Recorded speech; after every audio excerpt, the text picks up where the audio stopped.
Bien, mesdames et messieurs, avant toute chose, je voudrais remercier le professeur Yves Agide et le professeur Marie-Germaine Bousser pour leur très gentille invitation à ce colloque. Je dois dire que je suis très impressionné d'être ici. C'est la première fois pour moi. Et d'autant plus impressionné que je suis la conférence de John Donoghue qui vous a fait un petit peu rêver, et j'ai un peu peur, avec ce que je vais vous dire, de faire retomber l'enthousiasme pour les neurosciences, en tout cas dans le domaine de l'épilepsie. Pourquoi ? Parce que, comme vous le verrez, l'épilepsie est une maladie un petit peu particulière pour laquelle les réseaux mis en jeu sont mal ou trop mal identifiés pour pouvoir raisonnablement aujourd'hui identifier des cibles cérébrales ou corticales dont la stimulation pourrait s'avérer bénéfique pour les patients. Néanmoins, je vais vous faire un bref survol de ce qui a été fait, je dirais, ces 30 ou 40 dernières années dans ce domaine, en mettant en exergue les quelques points qui me paraissent importants. Le premier point qui me paraît important, c'est le spectre de ces épilepsies, le fardeau qu'elles représentent au plan sociétal, pas tant en raison de la sévérité des crises qui les caractérisent, ce sont des manifestations paroxystiques, souvent très impressionnantes, potentiellement traumatisantes, mais aussi parce que ces épilepsies, du fait des dysfonctions neuronales auxquelles elles s'associent, sont fréquemment associées à des comorbidités psychiatriques ou cognitives, avec une réduction de l'espérance de vie, un risque de mortalité qui est multiplié par 3, voire jusqu'à 10 dans les épilepsies pharmacorésistantes, et globalement une qualité de vie qui est très notablement réduite chez ces patients. L'essentiel de ce fardeau, il est supporté par ces épilepsies qu'on appelle pharmacorésistantes, c'est-à-dire pour lesquelles aucune molécule antiépileptique à ce jour disponible ne s'est avérée efficace pour stopper les crises. Et pour vous donner une idée, ça représente quelque chose comme 120 000 patients en France. Donc c'est loin d'être anecdotique, et c'est un problème de santé publique extrêmement important. Alors pour ces patients, on peut proposer chez un petit nombre d'entre eux des traitements chirurgicaux qui visent à éradiquer la région qui est responsable des crises, mais la grande majorité de ces patients qui souffrent d'épilepsie pharmacorésistante ne relèvent pas de cette chirurgie d'exérèse, parce que les zones épileptogènes sont trop étendues, parce qu'elles sont bilatérales, parce qu'elles impliquent des régions fonctionnelles, et il faut bien tenter d'imaginer chez ces patients des traitements alternatifs, parmi lesquels je dirais depuis une vingtaine, voire une trentaine d'années, la neurostimulation est apparue comme potentiellement efficace. Alors pourquoi la neurostimulation dans l'épilepsie est quelque chose de paradoxal ? Parce que l'épilepsie, c'est une maladie d'abord corticale de nos neurones cérébraux qui se caractérise par une hyperexcitabilité de ces neurones et surtout par une hypersynchronie de ces neurones qui, tous ensemble, vont se mettre à décharger et générer, comme vous le voyez ici, une crise épileptique. Donc, pour exemple, vous avez cette jeune patiente ici qui présente une crise.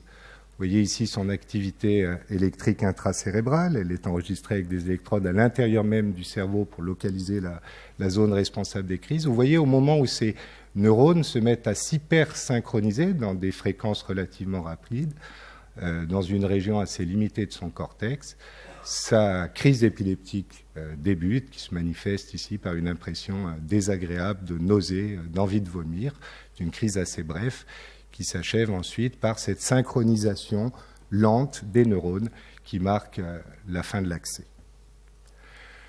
Donc l'épilepsie est une maladie caractérisée par une hyperexcitabilité neuronale, une hypersynchronie neuronale, et lorsqu'on stimule un cortex cérébral, je ne parle pas des noyaux gris centraux, mais le cortex cérébral, généralement, on va activer les régions qu'on est amené à stimuler, surtout si on utilise des courants relativement forts. C'est typiquement ce qui se passe ici chez jeunes garçons, dont on stimule le cortex moteur primaire du côté gauche, et vous voyez, en corollaire, c'est une stimulation à 1 cycle par seconde. Vous voyez ici son bras qui bouge sous l'effet de cette stimulation intracérébrale, parce que l'on active cette région motrice primaire, ici d'ailleurs plus au niveau de la jambe qu'au niveau du bras. Vous voyez ici ces secousses qui dépendent évidemment de l'intensité de stimulation qu'on va appliquer au niveau du cortex. Alors ça, c'est vrai pour les stimulations à basse fréquence dans le cortex, mais c'est vrai aussi pour les stimulations à haute fréquence. Et bien évidemment, en fonction de la région qu'on va stimuler, on va observer des symptômes qui correspondent à la fonction concernée par cette région. Pour exemple, ici, une patiente qu'on stimule dans une région à gauche qui est impliquée dans l'intention à l'action. La consigne au cours de la stimulation, c'est de ne pas bouger. Vous allez voir qu'on force en quelque sorte le système et qu'on oblige cette patiente à saisir un objet qu'elle a sur le côté droit, qui est posé ici sur le côté droit, en l'occurrence une boîte. Vous voyez qu'on stimule ici cette région du gyrus singulaire moteur et la patiente ne peut s'empêcher, ne peut réprimer ce mouvement, cette intention à l'action. Donc on force le système, pourquoi ? Parce qu'on l'active avec la stimulation. Et ça, c'est vrai aussi dans l'épilepsie, lorsqu'on stimule à basse fréquence le cortex cérébral, mais également à haute fréquence. C'est un moyen relativement simple de reproduire des crises épileptiques pour peu que l'on soit à un endroit bien précis au niveau du cortex cérébral, dans cette zone précisément hyperexcitable. Alors évidemment, partant de là, on peut se demander pourquoi on imagine la neurostimulation comme une potentielle alternative thérapeutique. Bien, parce qu'on peut moduler les paramètres que l'on va appliquer, on peut diminuer l'intensité de la stimulation, on peut appliquer des paramètres de stimulation préétablis qui, eux, auront pour effet d'avoir un effet inhibiteur sur le cortex. Et 2, on peut stimuler des régions sous-corticales, comme par exemple dans la maladie de Parkinson, où l'on sait par exemple que la stimulation à haute fréquence va induire une inhibition fonctionnelle des régions que l'on stimule sous cette forme. Alors la neurostimulation dans l'épilepsie, très schématiquement, c'est beaucoup de méthodes et peu de résultats. Très schématiquement, on peut considérer qu'on peut appliquer cette stimulation au niveau de systèmes de contrôle à distance de l'excitabilité corticale. Typiquement, ça peut se faire au niveau de nerfs périphériques, comme par exemple le nerf vague, et c'est une méthode qui est actuellement très largement répandue dans le domaine de l'épilepsie, avec près d'une centaine de milliers de patients qui sont ainsi stimulés dans le monde, avec des résultats qu'on pourrait qualifier de relativement modestes. On peut stimuler de la même façon d'autres nerfs périphériques. Alors ici, c'est la branche auriculaire du nerf vague, mais cette fois-ci par voie transcutanée, non invasive, ou alors ici la branche orbitaire du nerf trijumeau. Il semble que l'effet sur l'excitabilité du cortex, la diminution de l'excitabilité corticale sous l'effet de ces stimulations, soit médiée en partie par les projections vers le thalamus, qui est une structure dans notre cerveau par laquelle transitent toutes les afférences en provenance de la périphérie et qui ensuite se projettent sur des systèmes très distribués de notre cortex. Une autre façon d'agir au niveau de ces systèmes de contrôle, c'est d'agir directement au moyen d'électrodes implantées à l'intérieur du cerveau, de la même façon que cela a été fait, par exemple, dans la maladie de Parkinson, et j'y reviendrai. Un deuxième aspect de la neurostimulation dans l'épilepsie, c'est cette fois-ci non plus de jouer sur des systèmes de contrôle de l'excitabilité, mais d'aller au cœur même du problème, dans la zone responsable des crises, c'est-à-dire au sein du cortex. Alors ça, on peut le faire soit de façon invasive, soit de façon non invasive.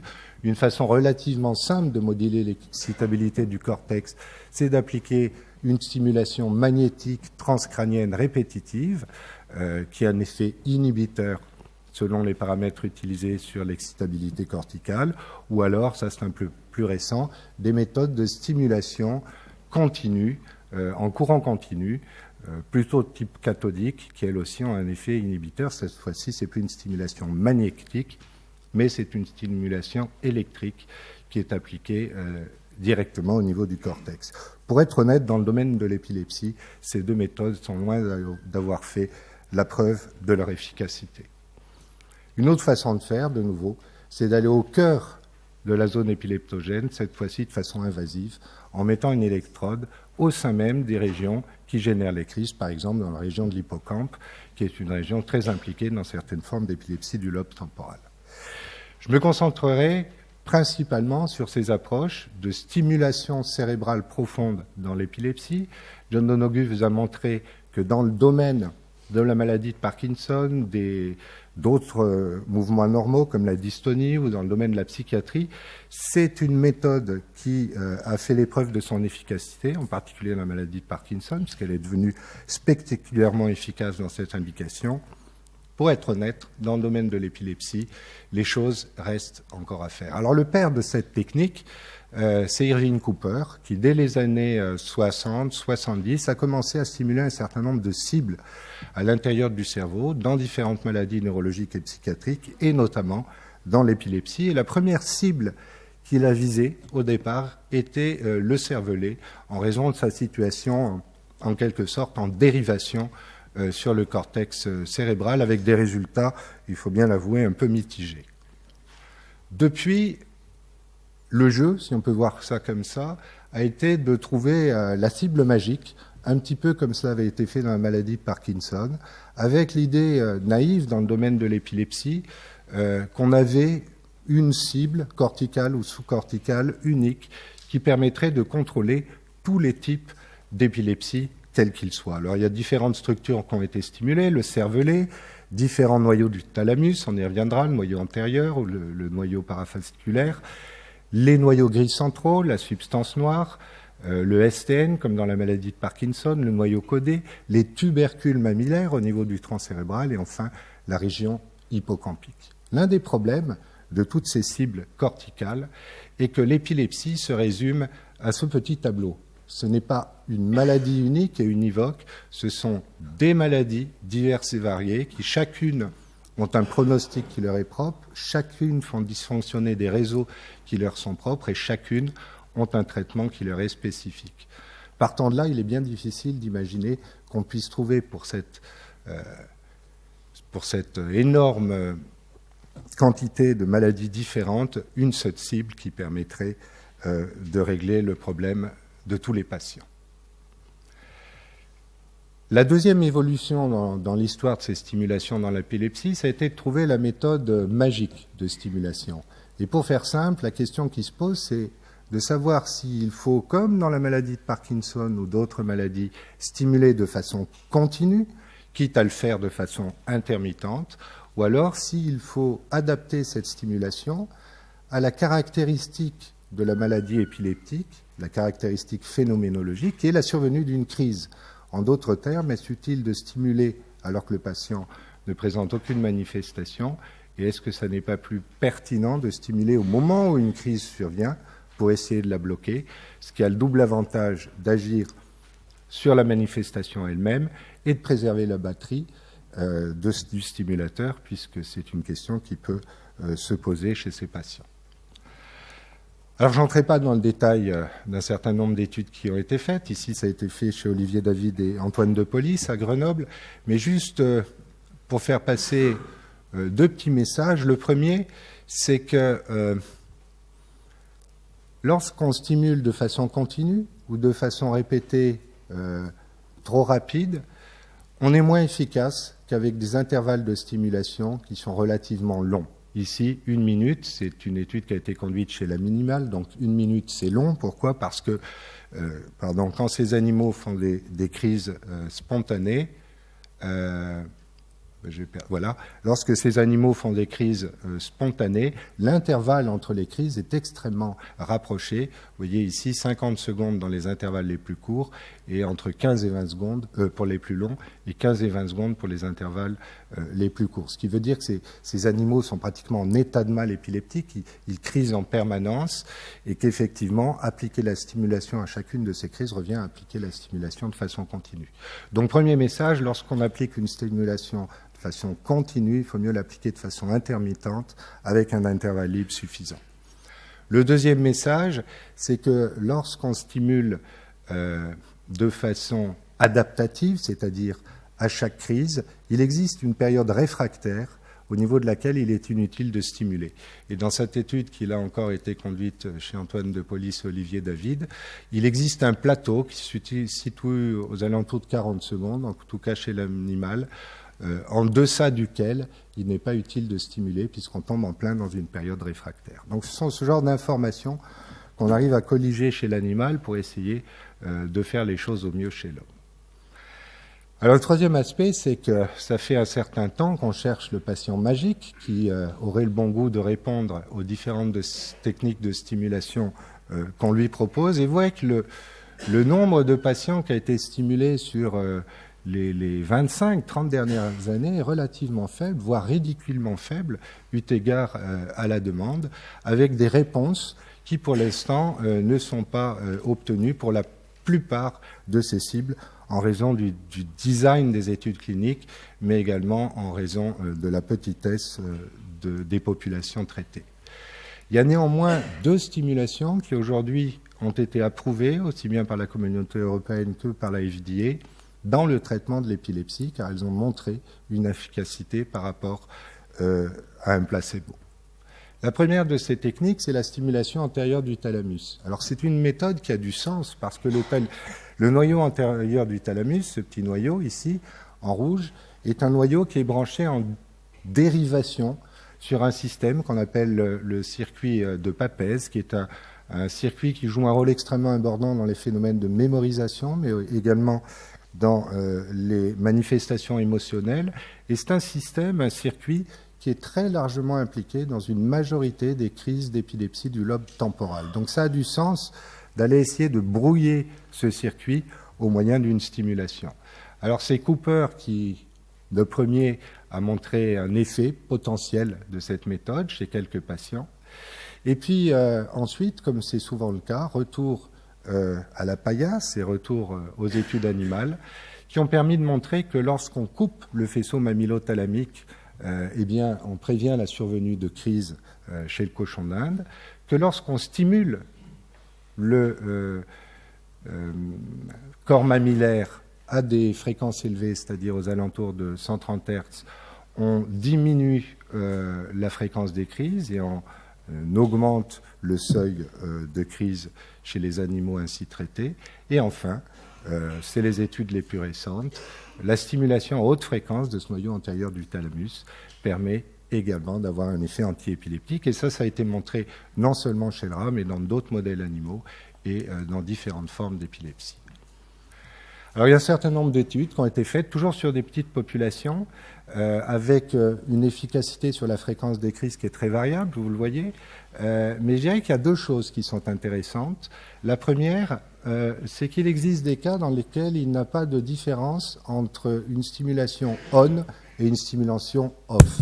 En d'autres termes, ça veut dire qu'on a un effet lésant de la mise en place de l'électrode dès le début de la stimulation et qu'ensuite, quand on suit ces patients sur 3 à 6 mois, on n'observe pas d'effet additionnel. Évidemment, quand on les suit plus longtemps, vous verrez que l'effet apparaît un peu plus tard. Le deuxième aspect, voilà, c'est qu'il existe une amélioration dans le temps, un petit peu comme si le système devenait progressivement plastique, apprenait à être stimulé avec un bénéfice qui va se faire progressivement avec la durée de la stimulation. Alors il y a une très grosse étude qui a été faite par nos confrères américains il y a quelques années de ça, dont je vous montre très très rapidement les résultats. Elle a été conduite chez plus de 100 personnes, 100 patients épileptiques, et elle a permis de montrer, c'est une étude bien faite, conduite, dite randomisée, donc avec un bras stimulé ici et un bras qui a une stimulation neutre, non efficace. Et vous voyez qu'à 3 mois, on a une différence entre ces 2 catégories de patients qui est significative, et le bénéfice de cette stimulation va se maintenir dans le temps jusqu'à 25 mois de stimulation, avec même certains patients sur cette cohorte qui sont libres de crise au bout de 25 mois de stimulation. Alors quelque chose qui est intriguant, c'est ce qui se passe chez un petit nombre de patients ici, c'est-à-dire un effet aggravant au moment de la neurostimulation du noyau antérieur, du thalamus. Et ça a été décrit chez le rat, en particulier chez des rats qui ont été traités par kainate pour induire des crises. Et pour l'instant, on ne sait pas chez quel patient le risque d'aggravation existe et chez quel le bénéfice doit être attendu. Très récemment, les résultats à 5 ans ont été publiés. Ce qu'on peut retenir en gros, c'est qu'on a une amélioration, une réduction de la fréquence des crises. On ne parle pas de guérison ici, on parle d'amélioration de la maladie, une réduction de la fréquence des crises qui est de l'ordre de 70% chez à peu près 70% des patients qui sont ainsi traités. Alors mais, parce qu'il y a toujours un mais en médecine, c'est lorsqu'on regarde les effets secondaires potentiels de la méthode. Je vous ai dit que le noyau antérieur du thalamus, c'est une structure clé au sein d'un système qui joue un rôle important dans les phénomènes de mémorisation, dans l'humeur, etc. Et comme on pouvait un petit peu s'y attendre, les effets secondaires significatifs retrouvés dans cette cohorte de patients, c'est une dépression plus fréquente dans le groupe stimulé que dans le groupe qui ne l'est pas, et des troubles de la mémoire qui semblent plus importants dans le groupe stimulé que dans le groupe non stimulé. Pour vous rassurer néanmoins, il ne semble pas que cet effet se maintienne à 5 ans de suivi, mais c'est quand même un sujet de préoccupation. Alors c'est la raison pour laquelle en France, cette stimulation du noyau antérieur du thalamus n'a pas été encore approuvée et qu'une étude a été demandée. Elle est actuellement pilotée par Stéphane Chabardès à Grenoble. C'est une étude multicentrique qui vise à enrôler 62 patients. Vous voyez, on en est à 16. On a pris un petit peu de retard par rapport au théorique. Et pour l'instant, je ne peux pas vous dire grand-chose sur l'efficacité. Juste un patient qui est intéressant, qu'on a revu très récemment, qui est un patient qui fait beaucoup de crises, qui implique la région motrice et qui pour cette raison, comme vous le verrez, a une véritable hémiparésie du côté gauche, un déficit moteur du côté gauche, avec une très nette sous-utilisation. Il fait tellement de crises qu'il finit par épuiser son cortex moteur et que son cortex moteur ne lui permet plus d'avoir des mouvements spontanés et il finit par oublier, en quelque sorte, son côté gauche.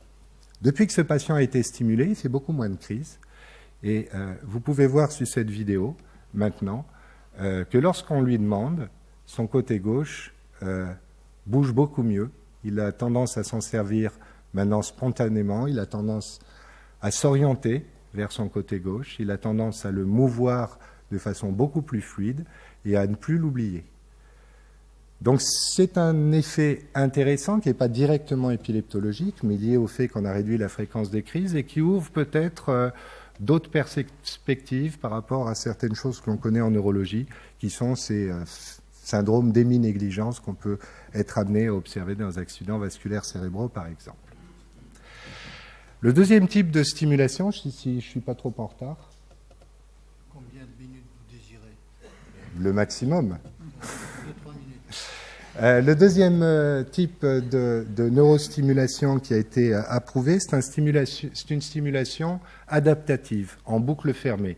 C'est-à-dire on enregistre une crise et on stimule en retour pour pouvoir bloquer l'épisode. Alors, je vous conseille le livre de Michael Crichton, vous savez, c'est l'auteur de Jurassic Park, qui avait écrit en 1972 un livre qui précisément décrit cette méthode de closed loop de stimulation en circuit fermé chez un patient épileptique qui faisait des crises de rage et de colère pendant ces crises d'épilepsie et chez lequel on implante le noyau amygdalien avec un système de réception à distance qui permet de détecter les crises lorsqu'elles arrivent et de stimuler en retour pour les bloquer. Alors je ne veux pas vous dévoiler la fin du livre, que vous lirez certainement, mais ça se termine très très mal. Alors pour les patients, généralement, ça se termine mieux. La preuve de concept, elle a été faite il y a une dizaine d'années maintenant. Vous voyez qu'on n'en est pas encore au stade de miniaturisation élégante des systèmes, parce que c'est un système qui doit à la fois enregistrer l'activité, qui doit analyser le signal avec des algorithmes sophistiqués pour détecter les crises et permettre en retour de stimuler la région d'où proviennent les crises. Donc typiquement ce qui se passe ici, vous avez un des canaux ici qui enregistre une crise qui débute, une stimulation est appliquée, c'est une brève stimulation à courant relativement un peu intense et la crise est bloquée. Alors est-ce que ça marche? Ça marche, oui, ça a été publié il y a 4 ans maintenant avec là aussi une étude bien conduite, randomisée, en double insu, avec un bras placebo, un bras traité par neurostimulation et une réduction significative de la fréquence des crises à 4 mois, à 3 mois, dans le bras stimulé par rapport au bras non stimulé, avec les résultats beaucoup plus récents à 28 mois, je crois, 26 mois de neurostimulation, donc à 2 ans, un bénéfice qui se maintient avec même une efficacité qui augmente légèrement avec le temps. Alors, est-ce qu'on peut faire mieux? Est-ce qu'on peut faire mieux? Peut-être. La question a été posée à John Donoghue. C'est utiliser la lumière. Alors, je ne veux pas rentrer dans le détail, mais il y a une très jolie étude qui a été conduite récemment et qui consiste, pour faire simple, à enregistrer des petits animaux épileptiques, des rats qui souffrent d'une épilepsie du lobe temporal, à les enregistrer, à enregistrer le signal EEG, à appliquer un certain nombre d'algorithmes qui vont permettre de détecter des crises, et au lieu de renvoyer en retour une stimulation électrique, envoyer une stimulation optique au moyen d'une fibre optique ici. Alors pourquoi une stimulation optique? Parce que ces animaux, ils ont été en quelque sorte pré-traités avec une protéine membranaire, une opsine, dont l'activation par la lumière peut permettre soit d'inhiber l'activité neuronale, soit au contraire de l'activer. Je ne vais pas rentrer dans le détail, mais pour faire simple ici, lorsque l'opsine qu'on utilise est une opsine qui a tendance à inhiber l'activité des cellules principales de l'hippocampe, qui sont les grandes cellules excitatrices, vous voyez que l'application de la lumière à cette longueur d'onde, donc la longueur d'onde qui permet d'activer cette opsine, va bloquer la décharge épileptique. À l'inverse, si on utilise des souris où l'opsine utilisée est une opsine qui est plutôt activatrice et qui va activer cette fois-ci des cellules inhibitrices au niveau de l'hippocampe, on utilise une autre longueur d'onde ici, en l'occurrence le bleu, et on a le même effet, c'est-à-dire un blocage de ces décharges neuronales. Donc ça, je crois que c'est une perspective extrêmement intéressante, pas seulement dans le domaine de l'épilepsie, mais dans le domaine de la neurologie en général. La question qui reste posée est bien entendu le fait qu'on est obligé de transfecter ces cellules avec des virus, et qu'évidemment, ça soulève un certain nombre de questions éthiques pas simples. Pour conclure, je voudrais juste vous rappeler ça. L'épilepsie, c'est une maladie qui est très compliquée, qui a tendance à être capricieuse et qui évolue dans le temps. Donc là, on est en train d'appliquer des méthodes de neurostimulation dont l'effet se fait progressivement dans le temps. L'un des problèmes auxquels on est confronté, c'est que lorsqu'on regarde l'histoire naturelle d'une épilepsie, même pharmacorésistante, au bout d'un certain nombre d'années, on la voit progressivement s'éteindre. Ça a été montré par une première étude, mais ça a été montré par une seconde étude avec des chiffres qui sont extrêmement proches.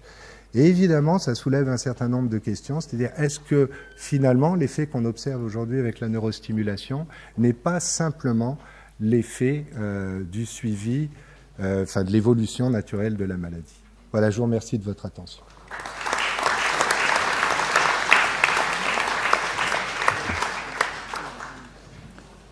Y a-t-il des questions? Oui, madame, s'il vous plaît. Merci beaucoup et merci aussi pour la modestie avec laquelle vous avez présenté tout cela. En fait, ma question, c'est est-ce qu'on sait mieux maintenant pourquoi certaines épilepsies sont pharmacorésistantes? Parce que vous nous avez montré l'extraordinaire complexité des épilepsies et à quel point il était peu probable que les méthodes de stimulation puissent s'adresser, bon, peut-être à certaines d'entre elles très spécifiques, mais en tous les cas simplement un tout petit nombre.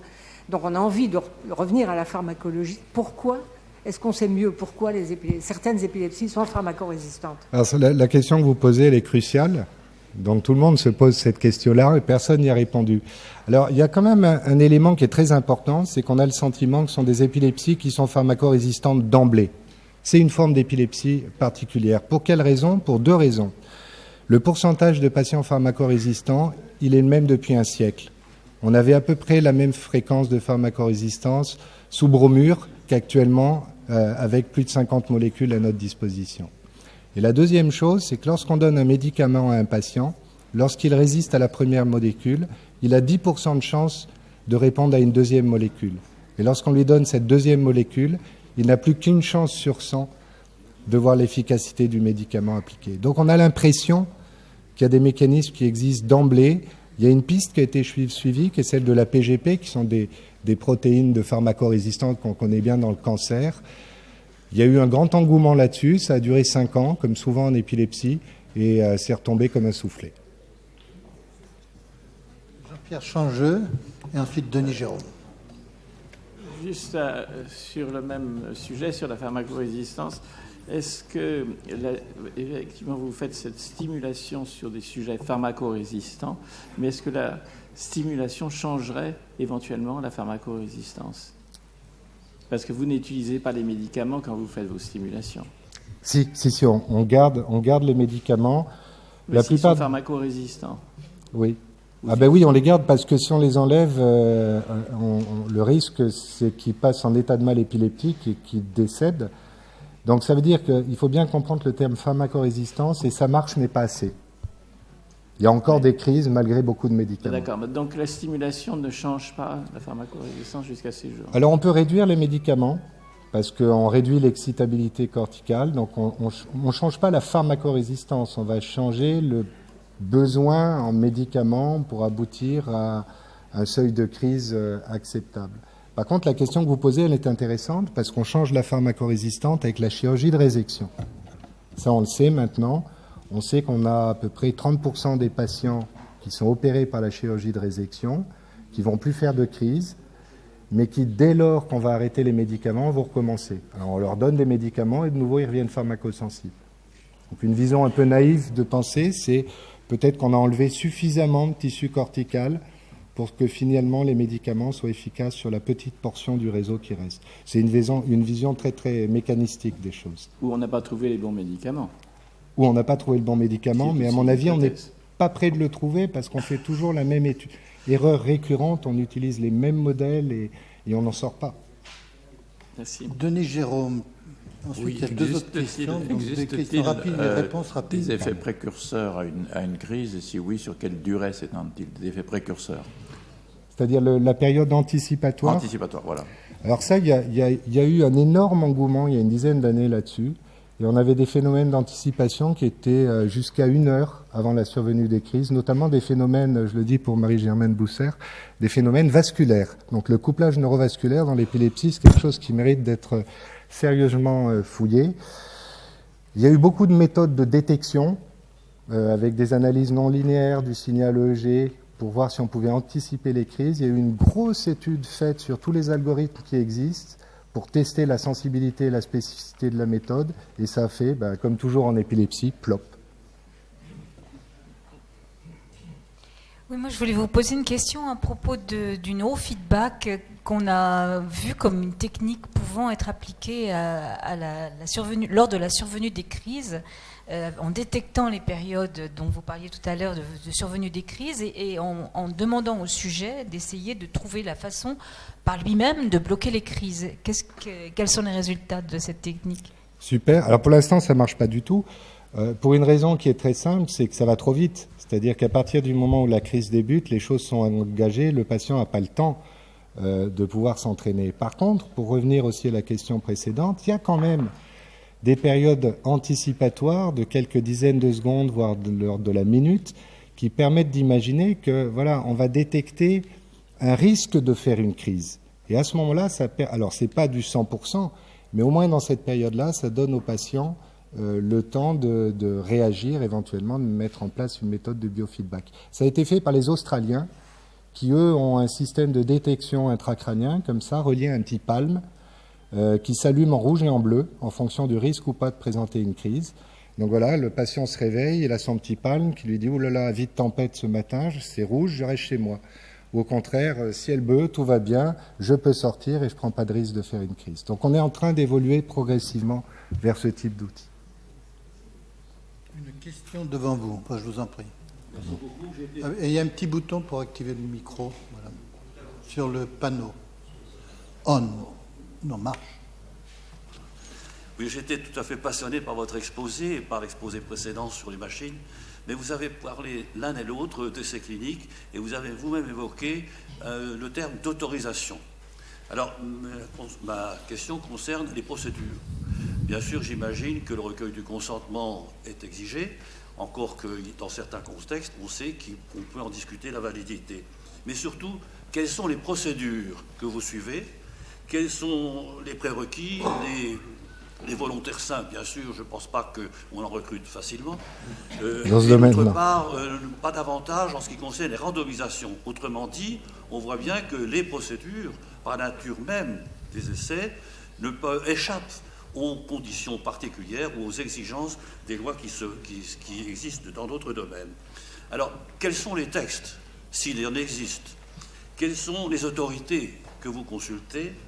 Quel est le niveau international? Bref, je crois que c'est tellement particulier par rapport aux enjeux, aux techniques et aux relations entre soignants-soignés, si j'ose dire, que j'aimerais que vous puissiez répondre à ces quelques questions. Alors ça va être très très long, hein. Non, je vais botter en touche. Je m'abrite derrière la procédure légale qui consiste à soumettre tout protocole clinique, quel qu'il soit, à un comité d'éthique, qui est le comité d'éthique de nos hôpitaux. Charge à lui ensuite de faire toutes les procédures nécessaires. C'est-à-dire qu'on a un certain nombre de questions, on a un certain nombre de choses à remplir. C'est très lourd, hein, faire monter un projet en comité d'éthique. Il faut que ça soit aussi validé par la FSAPS, un certain nombre par la CNIL dans certains cas. Enfin, il y a un certain nombre de structures qui doivent être consultées et qui le sont avec l'aide de nos comités, de nos directions à la recherche clinique qui connaissent parfaitement la procédure. Mais je vous rejoins tout à fait. On est en train d'ouvrir un champ, effectivement, où les problèmes éthiques deviennent de plus en plus compliqués. La pression des malades est quelque chose auquel on doit faire face et qui n'est pas toujours très très facile à gérer, parce que curieusement, les malades sont beaucoup plus partants que nous sur des essais, même à des phases très peu avancées. Et la tendance actuelle est d'aller chez l'homme le plus vite possible, de plus en plus tôt, parce que les essais chez les animaux sont de plus en plus compliqués à mener. Chez le singe, n'en parlons pas. Et on arrive à une situation un peu paradoxale où finalement, tout ce qu'on faisait, notamment chez le singe, est maintenant transféré presque automatiquement chez l'homme, sans passer par cette étape qui, au moins dans ce domaine-là, pourrait paraître indispensable. Pour tout ce que je vous ai monté, aucune de ces études n'a jamais été validée chez le singe, chez le primate. Je vous propose 2 autres questions courtes avec des réponses courtes avant que nous allions déjeuner.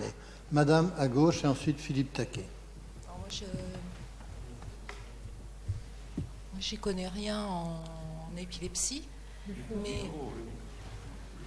mais a priori, est-ce qu'on peut penser à une forme de résonance entre les deux cerveaux, puisque quand vous appliquez une énergie différente, puisque la longueur d'onde en rouge et en orange et en bleu est différente, donc ça active, ça désactive, et quand on regarde les graphiques, les encéphalogrammes, tout ça, on voit, c'est comme s'il y avait une résonance. Enfin, je suppose que je ne dois pas être la première à y penser, mais... Approchez le micro, madame, s'il vous plaît, on a des difficultés à vous entendre. Oui, c'est comme s'il y avait une forme de résonance entre les deux cerveaux, et une résonance au niveau des neurones lors d'une crise épileptique, et en appliquant une énergie très différente entre l'orange et le bleu. Il y a quand même la fréquence, la longueur d'onde est différente, l'énergie n'est pas la même, la fréquence non plus. Donc on pourrait penser à une forme de résonance entre les deux cerveaux, une résonance au niveau des neurones entre les deux cerveaux, puisque quand on regarde des encéphalogrammes, oui. Enfin, moi j'y connais rien, c'est pour ça que je me réexplique. Mais j'ai bien compris. Oui, je me suis sans doute mal exprimé. Ce qu'on voit, c'est un tracé électroencéphalographique. Donc c'est une crise, donc c'est une synchronie entre différentes populations de neurones. Ce qu'on fait lorsqu'on fait ces méthodes dites d'optogénétique, c'est qu'on va attribuer à certaines cellules des protéines transmembranaires qu'on appelle des opsines, qu'on va stimuler avec différentes longueurs d'onde, et fonction de ces protéines transmembranaires, en fonction de la longueur d'onde, on va activer ou désactiver la cellule dans laquelle cette protéine a été transfectée. Donc c'est ça qui fait qu'on va avoir une activité qui va être diminuée, ces neurones, ou au contraire qui va être augmentée. Donc je me suis sans doute mal exprimé. Bien, la dernière question, Philippe Taquet. Oui, je pense aux parents qui ont des enfants épileptiques. Il est difficile de prévoir la crise, bien sûr, et il y a quelques années, on se contentait de se précipiter sur un flacon de Valium et de glisser quelques gouttes entre les lèvres de l'enfant. Est-ce que sur ce plan, il y a eu des progrès de fait pour ces crises qui surviennent toujours de façon dramatique? Alors on se précipite toujours sur un flacon, non pas de Valium, mais de Bucolam, mais c'est un petit peu la même chose. Ça reste quand même, dans les crises, notamment lorsqu'elles sont longues, une mesure qui surtout permet que ces crises ne se prolongent et ne s'enchaînent en série, en particulier lorsque ce sont des crises fébriles qu'on appelle compliquées, et qui sont des crises qui, lorsqu'elles se compliquent, peuvent donner lieu à des lésions du cerveau. Donc c'est pour ça qu'on voit plus ces lésions qu'on appelle des scléroses de l'hippocampe, qui étaient liées précisément à des crises de très très longue durée, puisque maintenant on a ces méthodes d'intervention très simples, soit les bains froids quand on a de la fièvre, soit effectivement l'administration de Valium ou d'autres benzodiazépines.